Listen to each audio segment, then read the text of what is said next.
along with the Asian theme stuff with soup noodle and dumplings. Oh man, that was delicious. We had a sweet tooth. So right across the way, we stumbled across, I don't want to say this gem because it was well lit and shining on the other side of the parking lot. And there was a lot of people And it was popping. from far away. We were like, what's that spot? So where are we?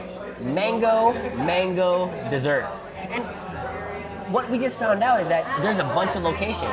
Yeah, I've never seen it before, but it seems like it's familiar It's to you. got to be like 30-ish locations maybe. Yeah. Up and down the East Coast? None in the Bay, none in California, but in Hawaii, there's one in Honolulu in Ala Moana Mall, which vaguely I kind of remember it being there. Yeah. And then Aiea, which is on kind of closer to the airport, there's Aiea Bowl. I don't know where it is, but I'm sure it looks like this, which kind of reminds me of like a Hello Kitty cafe. Yeah, it's it really does cute here. Yeah. And it almost seems a little bit weird because it's like, it'd be a fun place to take a date, but dads are out. Dads are here, man. On a dad's date. Hey, man. It's a food date. It's a food date. It's a food date. So the waitresses, who are very nice, by the way, they let us sit down in this 4-seater, and we asked for some recommendations, and they pointed us towards something that we're kind of familiar with. Yeah. The sago with fresh fruit, right? Yeah, so this is, I guess, Hong Kong style dessert. My people. Yeah, so how would you describe Hong Kong style desserts? It's like fruity. No, Yeah, it's like fruit, refreshing, cold desserts. light. Yeah. Like not too heavy, right? Yeah. But you know, one thing they did recommend were these mango pancakes. Yeah, mango pancakes. How do you describe it? I don't know, dude. It's like, Oh, they call it mango pancake. and we'll open it up in a little bit just to show you what it is. Matter of fact, we might even want to start with it. Let's start with that. Let me cut it in half so we can see what it looks like on the inside, because I really have no idea. Because it looks like it's almost like a crepe on the outside, right? Here, before you cut it up, just so that people see how it looks beforehand. It looks like an ensaimada. Yeah, it You know looks what I mean? like, from what I'm just, from appearance only, it looks like a cream and pancake wrapped in a crepe. But that's I can see that. pure speculation. Nope. We'll take a look. Super fluffy. Nice and soft. Ooh. Can you bring that up to the camera so you can see it? Pop that open right there. So, lots of whipped cream over mango? This is mango pieces. Yeah. It's nice and fluffy. In a crepe. Yeah. Well, you know what? Give I'm it a gonna shot. go ahead and give this a try. It looks super light, super delicate. There's like some mango, I guess. Oh, It's not even jelly, but like a compote at the bottom, right? With some like cream.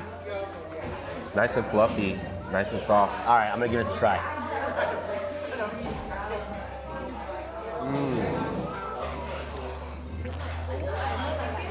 It's like a crepe.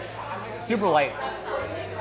I mean, we're going with the theme of Asian and Chinese and delicate. Yeah. Very, very good. Yeah. Not too sweet. Yeah. Which I like. Like you can taste the tanginess of the mango, the sweetness of the mango, complemented by the cream and the soft texture of the crepe. It's really well done. And the texture of this crepe isn't like one that you get at like a creperie, like a French style crepe. Yeah. It's thinner and it's lighter. Yeah. Really delicious. And the mango on the bottom, it almost tastes like a fresh mango. Yeah. I think it is. Just like a mango chunk. Yeah. A fresh mango chunk. You can kind of see it clearly here. It's not really a jelly because there's like mango pieces, but it's like, I think it's like a side of a mango. yeah. Really delicious. I actually really enjoyed that. Really good. All right, let's try our sago Yeah. mixes. So this is more traditional Hong Kong style, right? So I did a, yeah, you know what? When I went to Hong Kong, I don't remember going to one of these. I feel like it's kind of been trendy over the years. Over the years, over time, for sure. Yeah. When I think of Hong Kong style cafes, I think of more like milk tea and boba. Yeah. Over this, I feel like this trend of these sago fruit desserts Bowls, yeah, cups. has been in the past like decade, maybe. Yeah.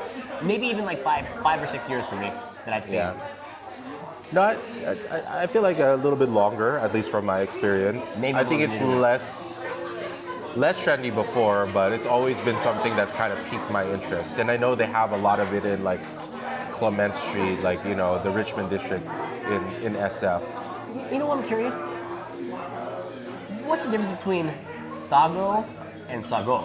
So for me, sago it's kind of like a tapioca ball, at least from like Filipino standards.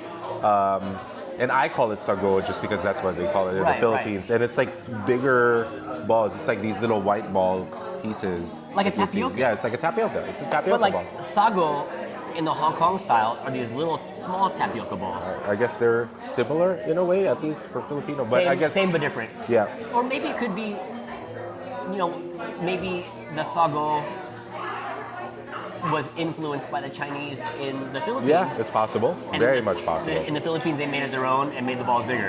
Yeah. Like absolutely. almost like how like a siumai versus siomai. Yeah, exactly. Right? Exactly. So it's a sort of like a islandized version of that.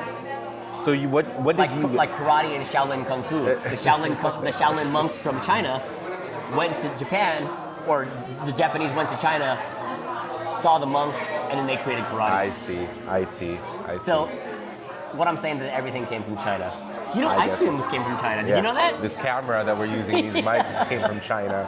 These silverware, maybe, who knows? But still holds true to this day. All right. Well, in my sago dessert, I have mixed fruit, grass jelly, which I really like. Nice. It's like an herbal kind of jello, and the sago, some Sago. coconut jelly. Coconut jelly All right. with strawberry. Is there some watermelon in there? Mango. I think so. I see some mango. Cantaloupe. Lychee and mango. Nice, dude. That's like that's a smorgasbord of fruits. That's really And, good. you know, like this, it's not too sweet. It's not like all this sugary flavors in your face. It's like natural That you can't taste fruit the flavors. freshness, Yeah. right? As you digest that and try it out and let your palate do the work, I had the mango coconut sago special. So it's coconut milk with mango, with pomelo. Actually, there's pomelo. I don't know if people are familiar with pomelo, but it's kind of like It's like tropical grapefruit? fruit. Yeah. It's similar. I don't know if it's same as grapefruit specifically. Maybe, I don't know. Tell us in the comments. But it seems like it's from the same family. Oh. How about Pomelo Anderson? Are you a fan of Pomelo Anderson? Not now, but like maybe mid-90s Baywatch. Pamela Anderson.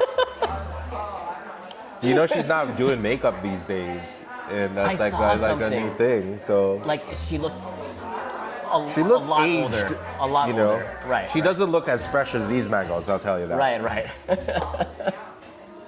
So first impressions of your mixed fruit pomelo Anderson It's dessert. really good. I like it. It's good. It's refreshing. You know what? And when you're living in the desert, no shade to everyone living Yeah. in Vegas, you need that refreshing hit to take you out of that desert heat. Yeah. And something like this definitely fits the bill, right?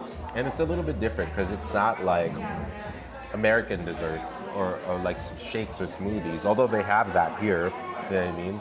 This has the actual fruit that you can chew. This would be a cool spot just to come here for like boba and stuff. Like I bet you it's like a late night spot also. I don't know what time it closes, but I could see people coming here after I don't know what the club After or whatever something you like do that. at Vegas, on the way home, getting some nice fresh fruit desserts. Yeah, or this could be like a fun like high school or college spot. You know, it looks like there's some younger folks here.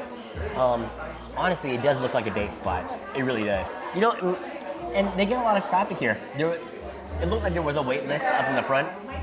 Once again, we got lucky. Lady Luck's on our side. We walked right in, and it looks pretty packed right now. I mean, the decor is really what drew us in here because it's dark outside. Yeah. It's like pitch black. But when you see this well-lit pink cafe with a lot of people inside and everyone smiling, it was very inviting. It piqued your interest. And inviting it was, and we find ourselves here enjoying a nice, refreshing dessert. And we were talking about this earlier. It's like each of these were less than $10 a pop. In the Bay, it would be 13 to 14, Yeah. 13, 15 bucks. Yeah, definitely. So I feel like dining here in Vegas, it's a pleasant feeling to see the price point of a lot of the places. Off the strip. Off the strip, off the strip. First of all, you wouldn't find a spot like this on the strip, but we were talking about it earlier, like if we had like the noodle soup on the strip, you'd be paying 20 something bucks for that bowl of noodle soup. Yeah, absolutely.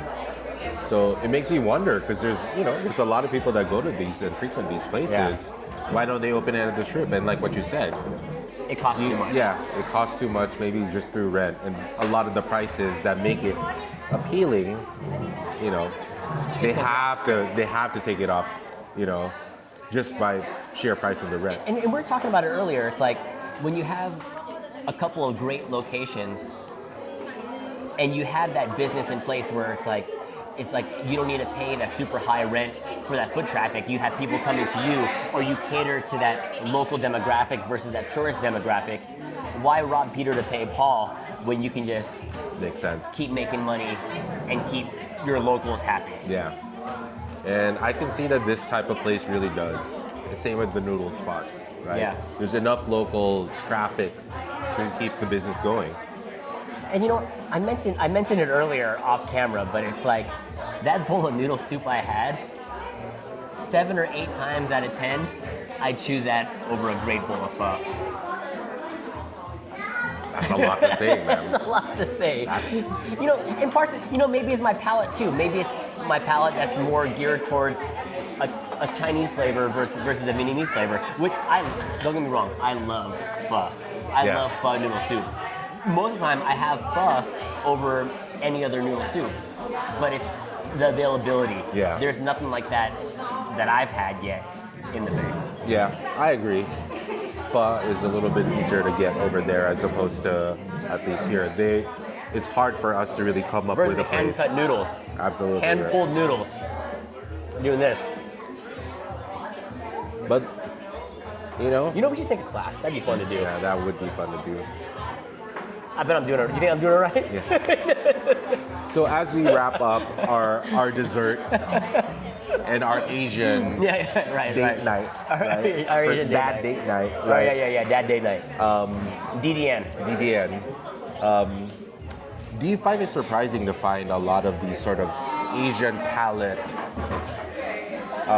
targeted restaurants and places to eat in this part of Vegas? So we're off the strip, right? How would you even describe where we are location-wise? We're closer to Summerlin. I don't know how far we are from Chinatown, but I think these Asian malls have tenants created around the demographic area that you're in, the locality, right? If you're in an Asian-focused area demographic, the strip mall tends to be more Asian palates, right? Populated. I'm looking at like Thai restaurant right now. Yeah. We're right across from from our noodle spot. Yeah. We're in an Asian Hong Kong style cafe. Yeah. And I see like Image Studios is probably like an Asian hair salon. You know Yeah, what I mean? An upscale one, by the way. So it doesn't surprise me at all. And I'm looking around. The demographic is primarily Asian, but it's mixed. It is mixed. It is mixed. There's a mixture. I would say 90% of the demographic. Yeah. And who would have thought in Vegas that would be the case? Who would have thought? But I mean, you look at even like in San Jose, there's like these Asian strip malls, right? Yeah. And it's generally in a more like Vietnamese populated Yeah. area or something, right? So, Or like in like the Ranch 99 mall, right, in Gilly City. yeah, that's true. That's true. Yeah. So for me, it's a pleasant surprise to find these kinds of spots in this side of Vegas. I can't say that whenever I go to Vegas, I do have a rental car, because generally we do stay on this trip. Yeah. But now that we have ability to mobilize ourselves away from the strip, it's pleasant to find places like this. It's a certain level of like comfort also, right? Even though you're in an area you haven't been before, if you go to a spot where you're familiar with the cuisine, it kind of feels almost like a little bit of a safety net, right? You know what I mean? Yeah, yeah. I feel right at home, even though I'm not at home. You know, and like, yeah, like I thought about this a little while ago, like going to like Seafood City, right? That's in like Westboro area, Yeah, right? pretty much our backyard. That's as close as I felt to the Philippines than being in the Philippines. Pretty close, man. Honestly. But then it's like shout out to homie Arnell from Journey. It's like when he came into town, when he was on his solo tour, he went to Seafood City to eat. There you go. In Westboro, because it was just like he wanted Filipino comfort food. He wanted to feel close to home because he was a little homesick. Exactly, right? Yeah. I'm one to say, and I'm one to agree with Arnell's assessment. It does feel like home. Just a couple of weeks ago, I was in Boston, and I've never been to the Boston Chinatown before, and there was something familiar about walking around Boston Chinatown. Yeah. That just made me feel like, oh, this is not like I'm from China or anything. Yeah, but you know what I mean? But I mean, It's like, something that you would expect that to see. homey feeling of Exactly. being like, oh, it kind of feels like San Francisco Chinatown. Exactly. It kind of feels like New York Chinatown. Exactly. You know, you go, you Exactly. see the locality, you see the people around. It's like, okay, I feel comfortable here. Exactly. Seeing the old folks gamble in front of the gate, Exactly. playing cards and mahjong and Chinese dominoes. Anyways, it's getting late out here in Vegas, and we got a long couple days ahead of us. I'm gonna finish enjoying this dessert with my fellow dad date. Dad date night. We're out.